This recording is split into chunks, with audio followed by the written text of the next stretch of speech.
Vamos a charlar en este segmento con César Gas. César es diputado provincial en Neuquén de la Unión Cívica Radical. ¿Existe la Unión Cívica Radical todavía, César? ¿Cómo le va? Estamos tratando, Sí, está. estamos tratando.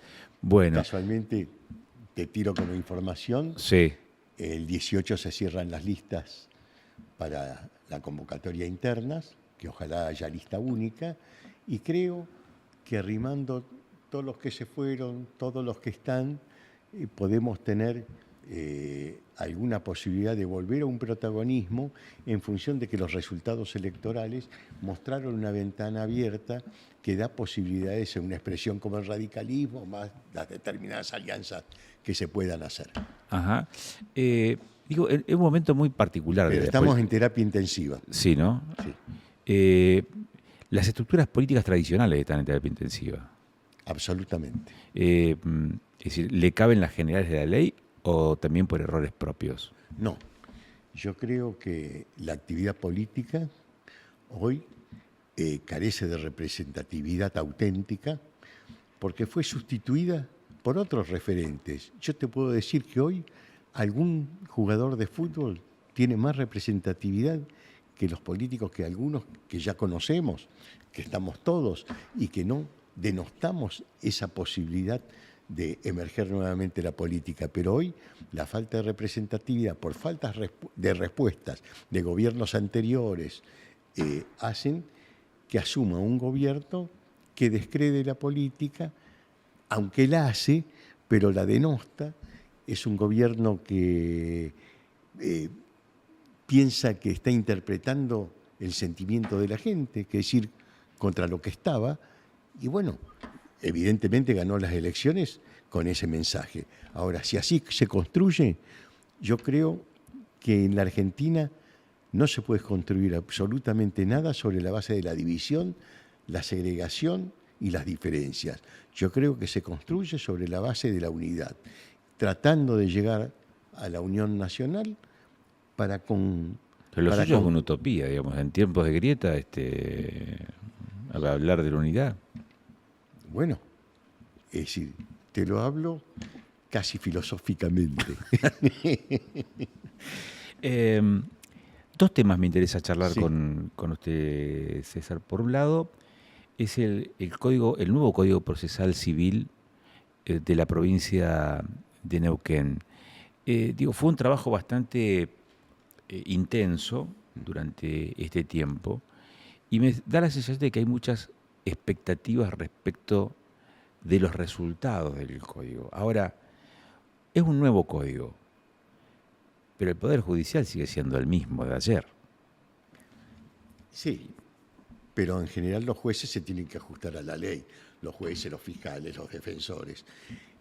Pero esto empezó, yo lo digo porque tengo una gestión anterior como diputado, empezó en la gestión anterior donde el que manejaba y lideraba la reforma del Código Civil, la reforma del Código Procesal Civil Sí, y de Comercio, era el doctor Oteiza. Se cambió el rumbo por el doctor Gustavo Calviño, que es un referente de la Universidad Austral, un catedrático, los dos tenían pergaminos suficientes. No era lo mismo, no era lo mismo. Uno se supone, Oteiza, que era un poco más garantista, este se supone que es menos garantista, pero sí lo que fue bueno es reformar el Código Procesal, porque ya tenía mucha antigüedad, había que acercarlo más a la gente, hubo iniciativas muy importantes, hubo reformas muy importantes de los códigos, ahora vamos a charlar, y también una cosa fundamental, se decidió dividir el Código Procesal Civil, que es adversarial ahora, del de familia. Familia tiene una complejidad que necesitaba un código distinto, un código procesal de familia distinto. Y esto está generándose y terminándose bajo el liderazgo de la conocida jurista Aida Kemelmacher de Carlucci. De Carlucci. Ajá. César, a veces uno no se imagina que estas cosas puedan incidir en la vida cotidiana de las personas, pero a ver, resolver un contrato de alquiler, quizás la compra de un bien en particular, ese tipo de cuestiones que tienen que ver, una sucesión. No sé si sucesiones entró en el Código Procesal Civil o va a quedar para familia, pero entiendo que está en civil. Sucesiones es familia. Es familia, ¿no? Entonces, este tipo de cosas que no están distantes de la vida cotidiana de las personas van a tener incidencia con este nuevo código. Sí, por eso lo que yo rescato de este nuevo código es que está más cercano a la gente, que inclusive en cuestiones de tecnología, porque ahora la digitalización es lo que más se usa para los expedientes, para la presentación, se tomó en cuenta que en algunas regiones, en algunos lugares, hay pobladores que no acceden a esa tecnología y entonces también se le permite la usanza antigua en las presentaciones. Es decir, se tomó en cuenta cuál era la realidad que vivimos y en eso el código me parece que es muy útil, blanquea reformas que se necesitaban y ya te digo, un código que acerca a la gente a la justicia, no le pone barreras y lo hace más dinámico, por supuesto. Hoy la justicia, y aquí le pido una ponderación, un juicio de valor a usted. Hoy la justicia es onerosa, es cara, digamos, para el ciudadano neuquino. Bueno, primero, yo creo que debe haber división de poderes, ¿no? Pero la división de poderes es como en una familia. Un hijo dice, me siento independiente. Te sentís independiente si te bancas solo. Entonces, acá hay un problema que es histórico, que el Poder Judicial no tiene independencia económica, porque viene de los recursos de coparticipación una parte, una mínima parte de lo que recaudan por sellados, tasas y qué sé yo, y una gran parte del aporte del Ejecutivo. Ahora, si eso está exponencialmente exagerado, no sé, creo que el código, por ejemplo no agrega más funcionarios judiciales, creo que dinamiza lo que hay, pero habría que ver, es una cosa muy compleja porque el Poder Judicial es muy fuerte y muy numeroso y aparte expandido en toda la provincia. Ahora, estamos hablando de que son cifras importantes. Ahora, la llave para resolver estas cuestiones presupuestarias la tiene la legislatura. Porque cuando ingresa el proyecto de presupuesto del Ejecutivo, lo aprueba la legislatura. ¿Sí? Cuando ingresa el proyecto de presupuesto del Poder Judicial, lo aprueba la legislatura. Es decir, ustedes, los legisladores, la legislatura como poder del Estado, es el que tiene la llave para resolver este tipo de cuestiones. Nosotros lo que miramos, porque se hizo la exposición, fue el presidente del Tribunal Superior, fueron los contadores del Tribunal, que presentaron el presupuesto. Nosotros lo que vemos, la planta y la masa salarial es esto, el gasto de funcionamiento esto. Bueno, los números cerraban en ese esquema aritmético.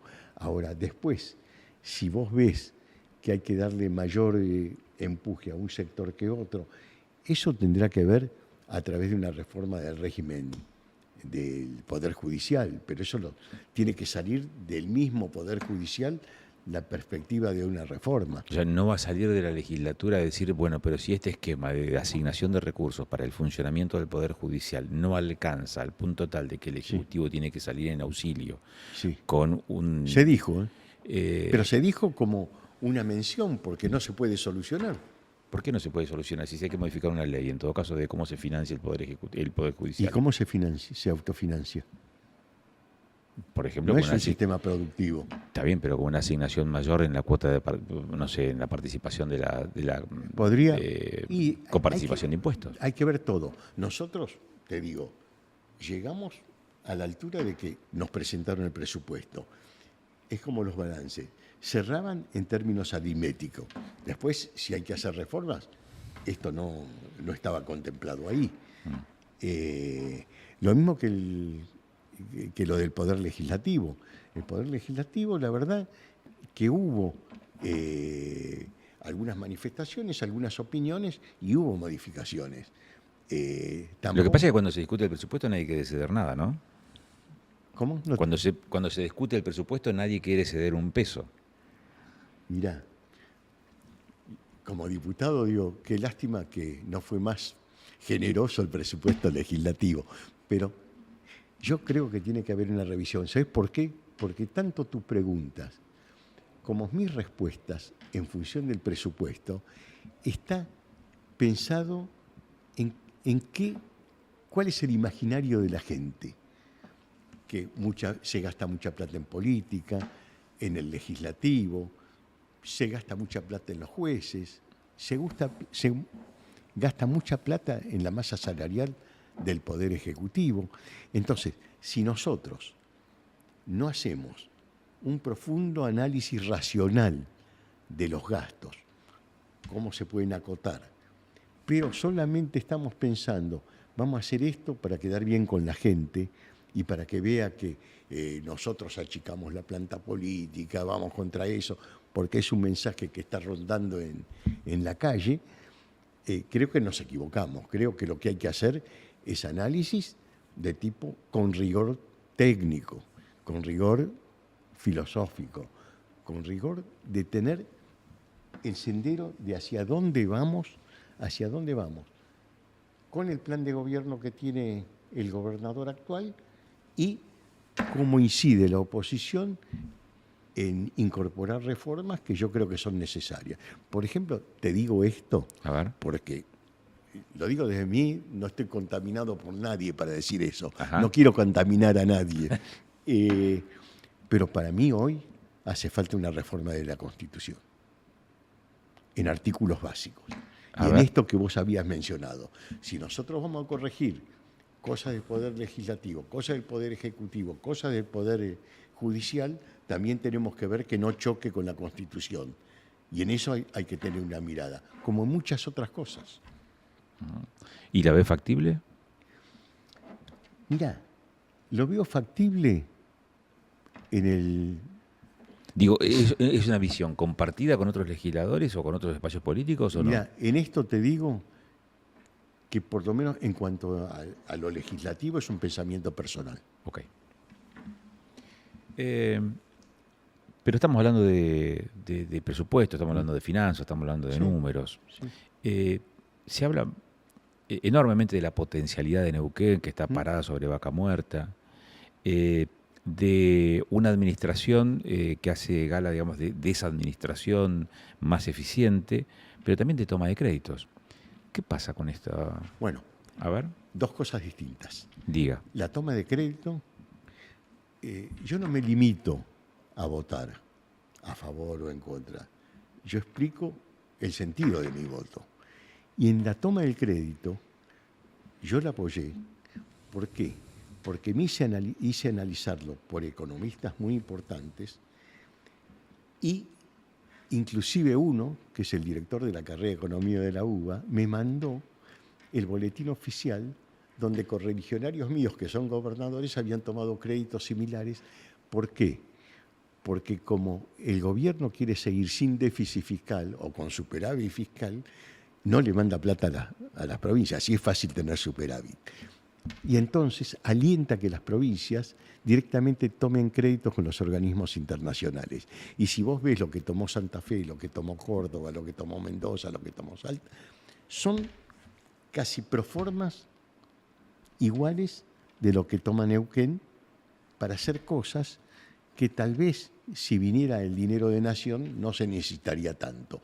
Entonces, yo, como me asesoré y como correligionario y gobernador de la talla de Maximiliano Puyaro, hizo eso, yo no podría pensar que se podía hacer otra cosa. Y aparte, el asesoramiento que tuve de gente inclusive muy progresista de la economía, me dijo, mira, corresponde aprobar esa toma de crédito.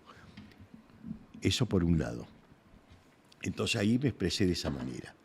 Con respecto al presupuesto, Sí. que se acompañó por unanimidad, el que estuvo en contra por ahí no estuvo en la sesión, o el que pensaba estar en contra. ¿Qué pasaba? Yo hice también esa interpretación. Nos presenta un presupuesto, es una herramienta que tiene el Ejecutivo, puede discutir algún número, no discutirlo. Yo empecé discutiendo si estaba el presupuesto anterior contra el cual vos comparás, lo podías, en el anterior estaba incorporada la masas, el acuerdo salarial con ATE. Bueno, en el correr de los días, antes de aprobarse, ya estuvo el acuerdo salarial también con ATE. Y después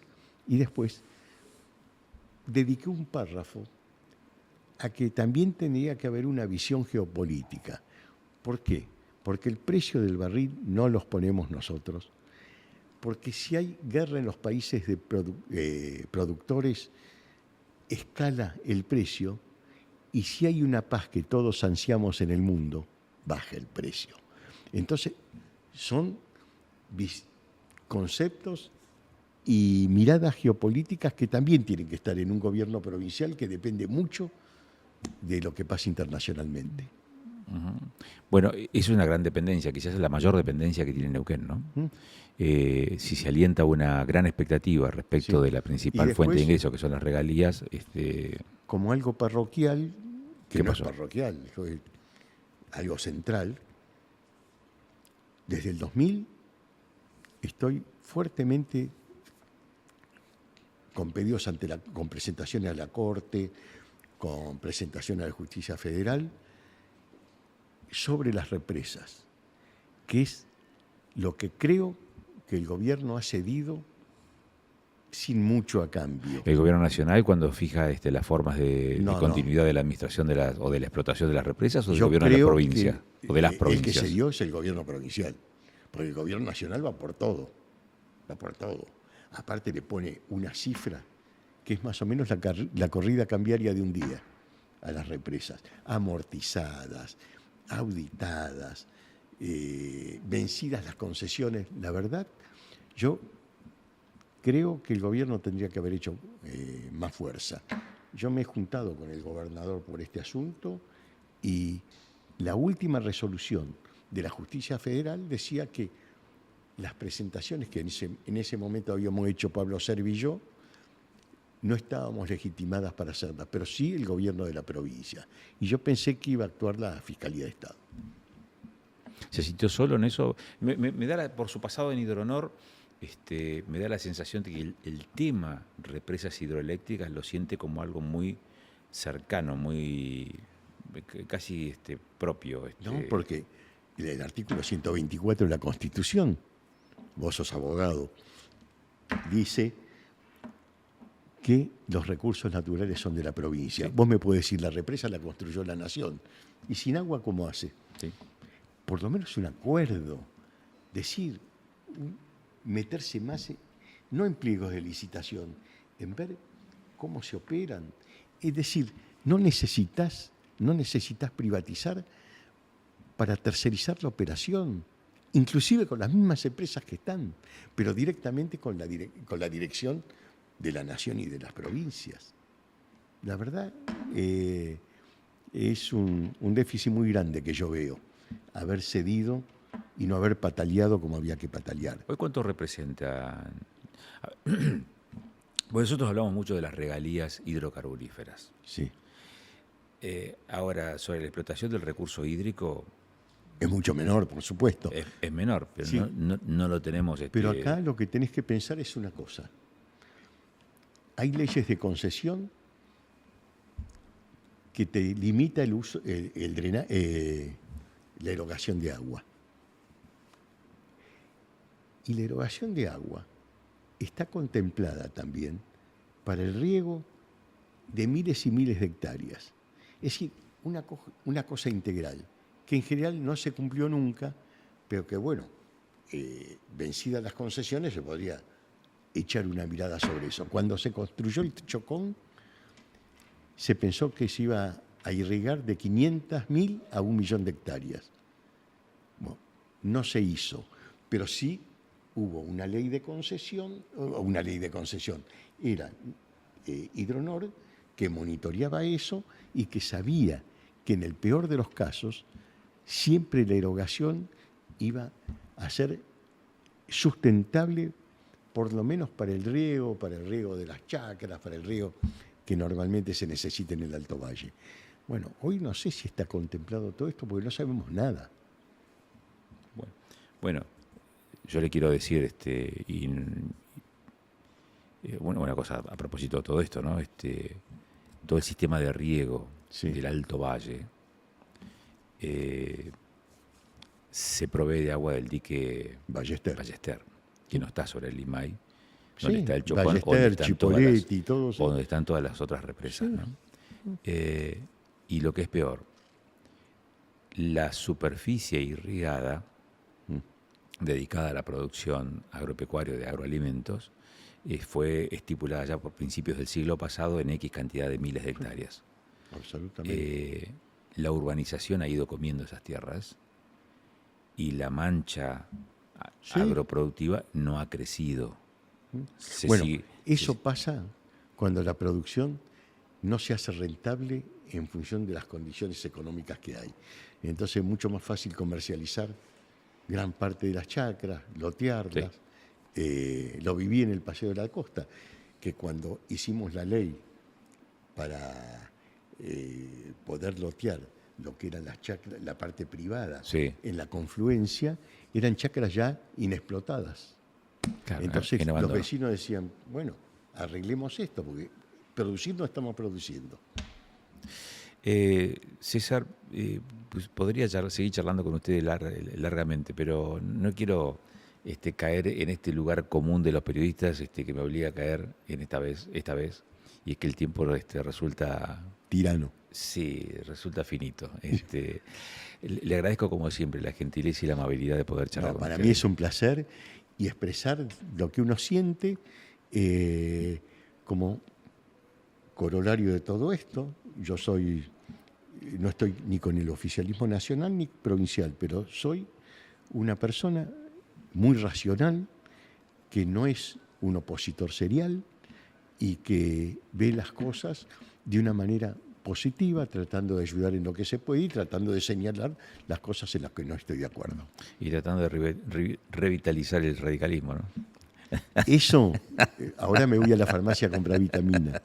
Gracias, César. Muchas gracias, Agustín. Bueno. Cuando hablamos con Gassi y le preguntamos respecto a si existe la Unión Cívica Radical, dijo, está en terapia. Esta semana hay plazo para la presentación de candidatos a los cargos partidarios. Uno puede inferir que seguramente no habrá sectores en pugna. Digo, que va a priorizarse el criterio de unidad interna dentro del partido centenario, como coloquialmente se lo conoce. Pero bueno, estos son los temas que tratamos hoy. Hablamos un buen rato de política, pero hablamos de este tema que a nosotros nos preocupa, que es el Código Procesal Civil en la provincia de Neuquén. Nos preocupa y nos ocupa, en realidad, porque va a empezar a regir eso que para muchos es la última frontera, la última playa en donde dirimir un conflicto, que es el Poder Judicial. Y la legislatura tiene en sus manos, de hecho lo hizo así, definir a nivel provincial cuáles son esas reglas de juego para resolver los conflictos que se nos presentan en la cotidianidad a los neuquinos. Nos vamos, lo hacemos como habitualmente todas las semanas, como habitualmente ocurre todas las semanas, es con las letras pandémicas de nuestro amigo Miguel Sabone. Y como seguramente nos veremos dentro de 7 días y ya estamos cerrando nuestro ciclo 2025 con los próximos 2 encuentros que nos quedan para este año impar. Buenas noches, muchísimas gracias por la gentileza. Letras Pandémicas con Miguel Sabone. Letras Pandémicas con Miguel Sabone, en Panorama. De a poco el cholo. Cuando hay sentimientos no hay mucho que pensarlo, siento tanto que no puedo expresarlo. Mi amor por esto nunca perdió el encanto, nos amamos tanto que llegamos a odiarnos. Estamos contaminados de morbo y engaño, prefieren taparse los ojos y no ver la verdad a su lado. A pesar de esa intuición a priori que no es real ni subjetiva, pero que sirve para sintetizar los juicios de nuestra experiencia, el tiempo es la imagen móvil de la eternidad inmóvil. Y de los eternos minutos de nuestra existencia, a no poderlo llenarlo con nada, esa ausencia de ciertos afectos, sentimos el pasado como perdido. En ese algo, diseño de una vida convertida en contrarios, sin precariedad, a salvo de toda contingencia, como si la idea de aquellos afectos y amores o lo que sea estuviera vagamente inscrito en el fondo del alma. El tiempo, ese receptáculo vacío donde se ponen cosas, eventos, pasiones, donde la nostalgia diseña y la esperanza propone, y entre ellas el abismo de las ausencias, de las caídas de los apegos, donde descubrimos que aquel amor fue hecho con el vapor de los suspiros. De a poco, el Cholo.